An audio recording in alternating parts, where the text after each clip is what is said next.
그 뭐지? 자기 자기 대학 와가지고 용돈 30만 원 주어졌을 때 너무 행복했다. 이런 큰 돈이 나한테 괜히 되게 못 살거든요. 근데 30만 원 용돈이 있다니 이랬는데 대학 다녀보니까 30만 원 갖고는 보름을 못 버틴다는 걸.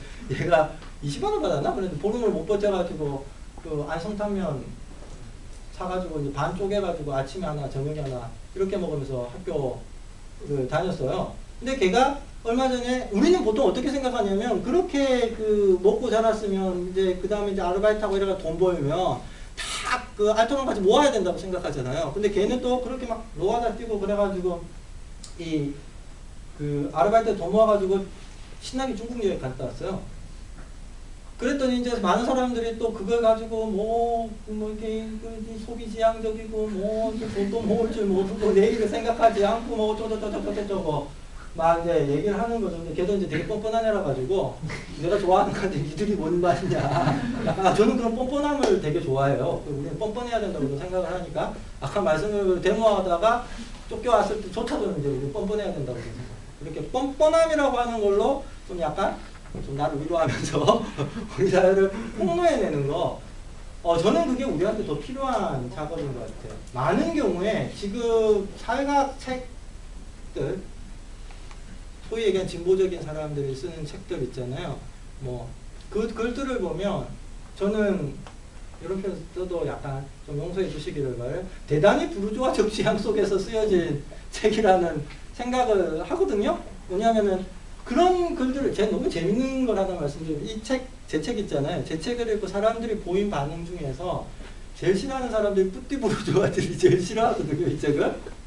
왜 그러냐면 그들의 표현을 빌리면 이제 이런 거예요. 책을 읽었을 때 적당히 나의 이 삶을 정당화해 주기도 하면서 적당히 나에게 이 죄책감을 불러 일으켜가지고 그래 내 뒷목이 좀 서늘하구나 이 책을 읽으니 좀 더 열심히 살아야 되겠다 아니면 좀 더 이렇게 반성하고 살아야 되겠다 이런 생각을 하게 해주는 책을 되게 좋아한다고 그러더라고요. 근데 그들의 얘기에 따르면 제 책 너무 날짜로 들이댄대요. 드립질이 너무 심하다 그러던데.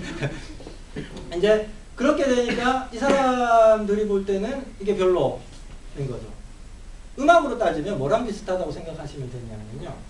장기하 노래랑 달빛 요정 노래랑 이렇게 비교해보면 장기하 노래는 어쨌든 떴잖아요. 그죠? 그리고 386도 되게 열광하고 어쨌든 좋은 노래다 하잖아요. 달빛 요정은 그렇게 뜨고 싶었는데 못 떴잖아요.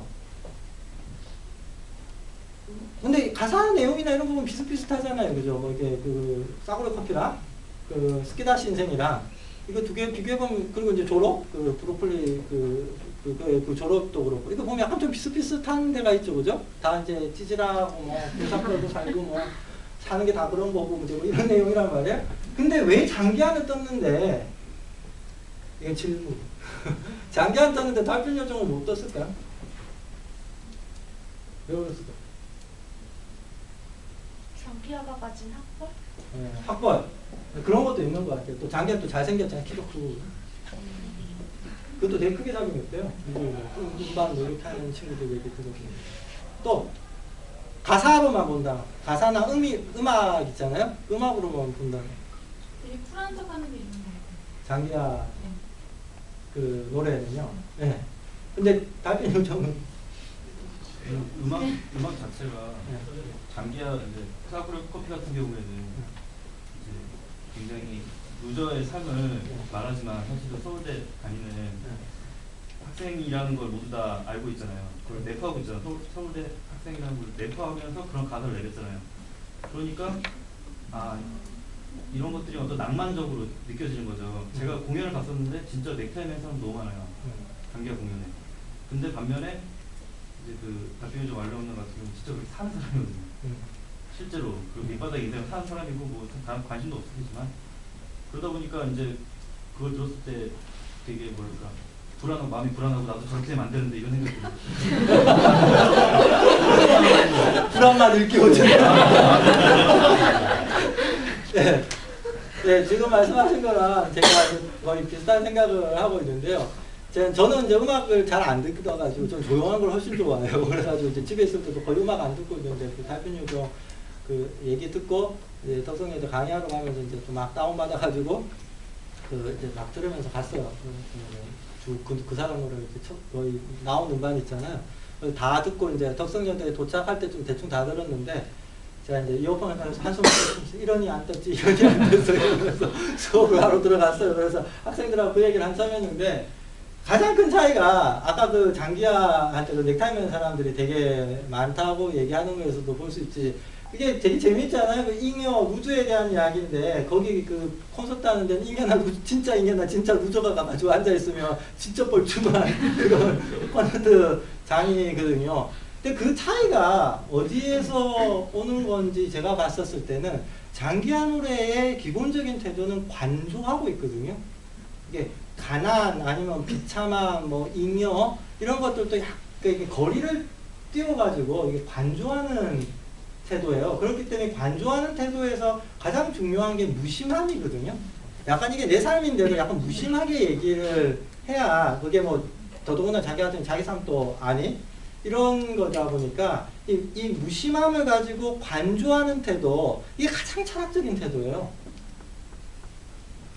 그 철학은 그럴 때 가능한 거거든요. 그 무심하게 약간 관조할 이게 제 얘기도 아니고 이건 한나 아렌트라고 하는 무지막지 하신 철학자분께서 하시는 얘기인데 이제 그런 게 가능한데 그러니까 이게 그 노래가 아주 비참한 걸 얘기하고 가난한 걸 얘기하는데도 낭만화됐다라기보다는 우리한테 어떤 철학적인 어떤 이 환기 있잖아요. 이런 걸 좀 시켜주죠. 근데 대표적으로는 제가 그날 이렇게 한 번 듣고 하나 할 때 안 듣는다.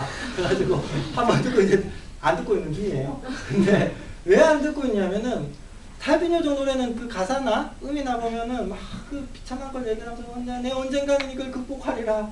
뭐 언젠가는 나도 뭐 스키다시 난 회가 되리라. 뭐 한번 뭐 달려라 시내버스 333 막 이제 이러면서 거의 막 그럼에도 불구하고 뭔가를 극복해야 된다. 뭐 희망은 있다. 이제 달려보자 청춘아 막 이런 얘기들인 거잖아요. 이게 훨씬 더 끔찍하죠. 이게 막 희망을 얘기하는 것 같지만 그게 더 처절하게 들리잖아요. 그죠?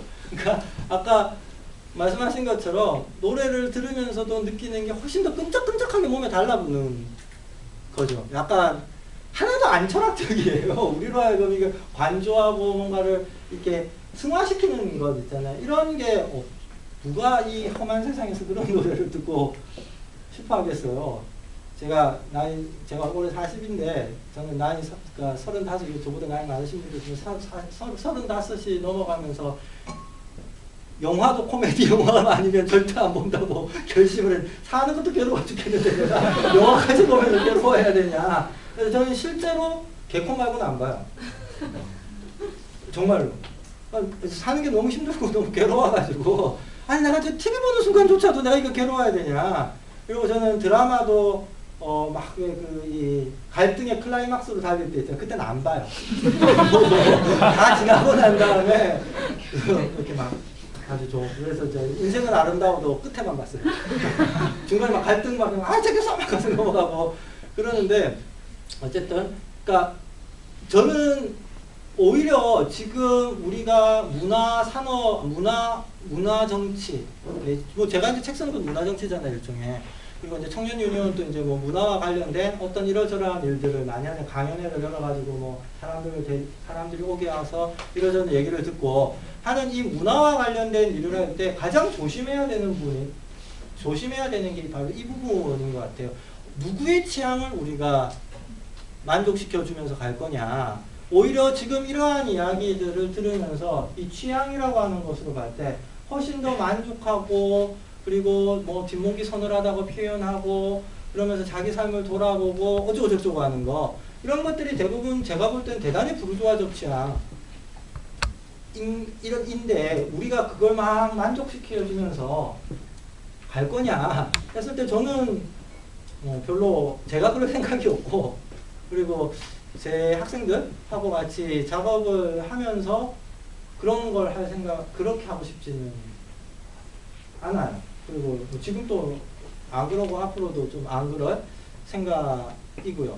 그래서 다시 한번 그 강조드리고 싶은 게 바로 이 부분이에요. 우리를 어떻게 하면 우리의 얘기를 끊임없이 우리로 하여금 자기 고백하게 하는 이 사회에서 그 자기 고백을 거부하면서 이 자기 고백을 사회에 대한 증언으로 우리가 전환할 수 있을 것인가?